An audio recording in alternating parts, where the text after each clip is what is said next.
Les convois de moutons en provenance du Burkina Faso pour le ravitaillement des marchés ivoiriens se font de plus en plus visibles sur les routes à quelques jours de la fête de la Tabaski. Yamoussoukro constitue une escale importante du ravitaillement du marché ivoirien en moutons.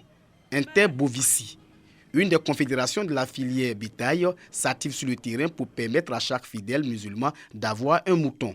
Cette confédération compte convoyer plus de 10 000 bêtes. Le président national Interbovici a eu, avec l'appui des autorités burkinabées, un partenariat pour faire venir 10 000 moutons déjà pour toute la Côte d'Ivoire, pour que les musulmans, par rapport à la Tabaski, soient à l'aise et que les bêtes soient à des prix soutenables.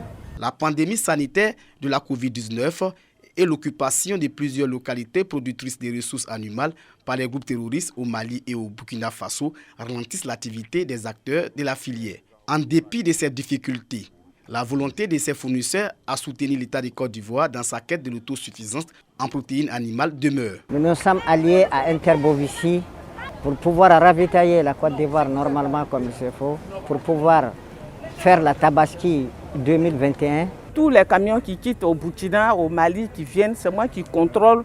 Ils descendent, ils viennent boire l'eau ici, ils mangent les herbes, ils se retrouvent et puis on les met dans le camion, ils s'en vont. La fête de la Tabaski ou l'Aïd el-Kébi 2021 est prévue pour le 20 juin prochain. L'Aïd el-Kébi commémore l'acte de dévotion et de soumission d'Abraham à Allah. Pour perpétuer cette date, chaque musulman disposant des moyens se doit de sacrifier un mouton le jour de la fête.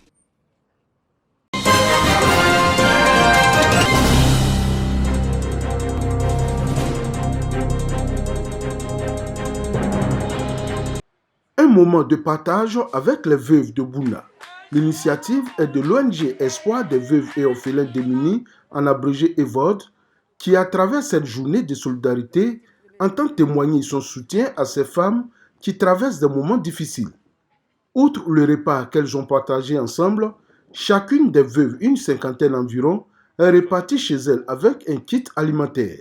La vie n'est pas aussi aisée. Et venir voir que la mère se voit habillée, vêtue du rôle de père qui n'est plus de ce monde, ça devient totalement difficile. Donc nous sommes là ce matin pour apporter notre modeste participation à ces mamans qui sont présentes aujourd'hui. Voilà, pour leur dire que nous sommes là aujourd'hui, nous le faisons, mais qu'elles sachent que Dieu suscitera toujours des personnes pour venir toujours à leur secours. Ces femmes, toutes membres de l'association des veuves de l'Église catholique dénommée AVEC, n'ont pas caché leur joie de recevoir ces dons. En leur nom, le curé de la paroisse Saint-André Kagwa de Bouna a traduit sa reconnaissance à l'ONG EVOD qui, pour cette action sociale, était soutenue par l'ONG Amour sans limite. Merci de pouvoir porter votre regard sur nous. Nous ne sommes pas la seule communauté à avoir peut-être des veuves en son sein, mais en nous choisissant, en venant vers nous, c'est aussi cette considération. Vous avez accepté d'aller loin, conformément au message du Saint-Père, notre pape. Créée en juillet 2017, l'ONG EVOD s'est donné pour mission de soutenir tous les orphelins et veuves de la Côte d'Ivoire. Outre les veuves de Bouna, elle a déjà initié plusieurs actions sociales en faveur des couches défavorisées du pays.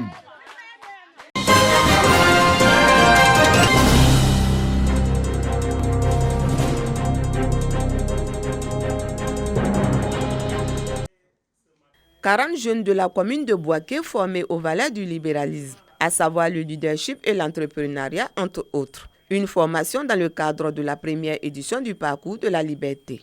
Une initiative conjointe des jeunes libéraux de Côte d'Ivoire, le Forum des libéraux, la jeunesse africaine pour la liberté et la démocratie, avec le soutien de la fondation allemande Friedrich Naumann. Il s'agit de former la jeunesse de Bouaké à comprendre les mécanismes de fonctionnement de ce monde pour être de véritables acteurs du changement de mentalité. Faire comprendre aux jeunes que la liberté, c'est votre valeur fondamentale, c'est pratiquement un don de Dieu, mais il faut savoir l'utiliser sciemment. Travailler sur l'esprit de tout le monde et à ce que cette idéologie soit implantée en Côte d'Ivoire. Cette caravane est une bonne opportunité en ce sens que le conférencier, qui est un ancien de la Fondation, vient enseigner aux plus jeunes ce que c'est que le libéralisme, ce que c'est que la politique libérale, pour permettre aux jeunes Ivoiriens, en particulier à la jeunesse africaine en général, de mieux cerner les politiques donc, de développement. Pour l'autorité municipale, C'est une opportunité à saisir pour la jeunesse de Gbeke. Cette jeunesse de Bouaké a besoin de modèles. Vous savez que ce soit à Bouaké ou à l'intérieur du pays, les modèles sont rares. En délocalisant ça à Bouaké et en commençant par Bouaké, ça va donner une impulsion aux jeunes de l'intérieur. Les jeunes se réjouissent de cette formation qui modifie positivement leur perception dans les prises de décision. Et cela également nous permettra d'être libres économiquement. En quoi faisant? En entreprenant, en menant des actions pour pouvoir épauler les différents gouvernements à travers leurs actions de développement, en passant bien sûr par l'emploi jeune et d'autres structures annexes. J'ai un souci avec l'oratoire. Voilà. Donc je me dis qu'avec cette formation, je pourrais mieux m'exprimer en public. C'est une caravane qui vise à contribuer à la promotion du libéralisme et à la vulgarisation des valeurs de cette doctrine au plan politique, économique et social. Après Bouaké, la ville de Korogo est la prochaine étape de la caravane.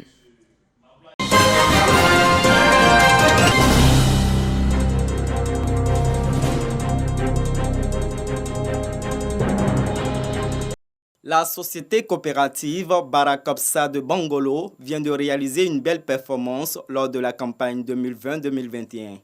Plus de 3000 tonnes de cacao certifié collectées ont permis de réaliser un chiffre d'affaires de plus de 2 milliards de francs CFA avec un bénéfice de 30 millions de francs CFA. Un bilan positif communiqué lors de la 6e assemblée ordinaire. Cette société coopérative, engagée au service du développement, a fait plusieurs dons et réalisé des projets en faveur des producteurs. Au cours de cette assemblée générale ordinaire, le président du conseil d'administration a égrené le chapelet des activités de la campagne précédente, marqué aussi par des signatures de contrats avec des structures privées. Créée en 2015, la société coopérative Barakopsa œuvre à l'amélioration des conditions de vie de ses membres, lutte contre le travail des enfants dans la cacaoculture et restaure le couvert forestier à travers l'agroforesterie.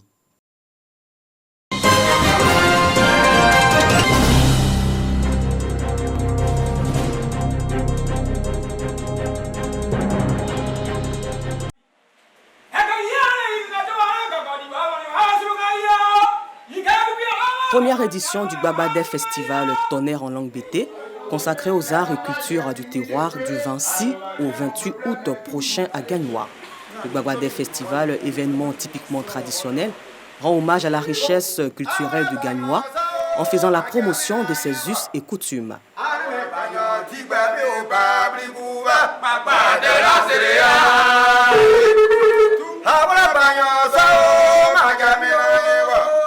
L'idée, valoriser et promouvoir l'authenticité culturelle du peuple BT par des chants et danses traditionnelles, ses instruments musicaux, ses tenues vestimentaires et son art culinaire.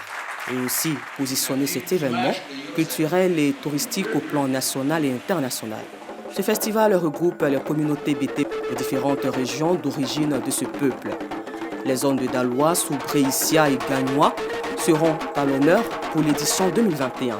Le Gbagba Festival 2021, ce seront plusieurs prestations artistiques, un concours de beauté, bawonon et bagnon, des sketchs et mimes en BT.